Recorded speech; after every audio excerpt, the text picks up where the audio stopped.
name is Barbara Brooke. My address is 4907 Clubside Road. And I guess I'm going to be redundant, but just say the same thing. I know that this is an emotional subject for many people, but we can all hear each other better and get our points across more effectively if there's just less noise. So I'm requesting that again, and thank you.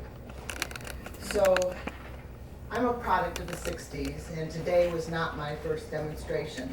When I was younger, I think it was more a social activity.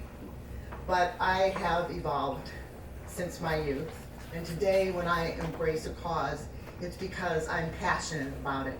And it's because I believe that, in this case, that there is a certain social injustice. And you must be wondering why, when I'm talking about deer, I mean, there's so many horrible things going on in the world. Why would I refer to trap and bolt as a social injustice? The reason that I refer to it as, I guess, absence of humanity is because the animal suffers. It's a protracted death. They're trapped in a cage, they're terrified. And I just informally asked the mayor downstairs, I would like to take you up on your offer of last week and sit down and talk about alternatives, but I desperately want this to stop now. And this has become more personal for me. On Super Bowl Sunday at approximately 5 p.m., I was escorting a family, 2 children, one fortunately an infant, out to their car. And we have a big backyard, and the little girl, Ella, did not want to leave, and she broke the grasp of her father's hand and she ran into our backyard. Suddenly, her body just froze. And then she turned around, she pivoted very slowly, and you could see this uncomprehending look in her eyes. And then she started sobbing.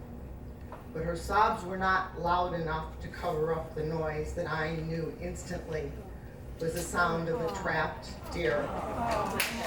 But guys, please let me finish, okay? And please, yes, I mean, we're all sad, but again, I think it's really important to be respectful of everyone, including council. So we were not the only neighbors to hear the cries of the terrified animal, nor were we the only witnesses who saw a white truck, which we had also seen on Saturday, barrel out of a certain drive, which I will not name at this time. That drive, however, correlated with the suspected site from where the sounds had emanated. The cries of the deer being tortured remained with me long into the night. And my gut reaction was, I can't live here anymore. I have to pack my bags immediately. In the morning, I'm going to put a for sale sign in front of my house. I felt that I had been violated. My home should be my sanctuary. But fortunately, I am not impulsive nor reactionary. And I believe in solving problems, particularly problems where I think we can come together. We can find a solution. Again, I am appealing to the mayor, to council, to understand how upsetting this is to so many of your constituents. We do not want Lyndhurst to be associated with sponsoring cruelty to animals.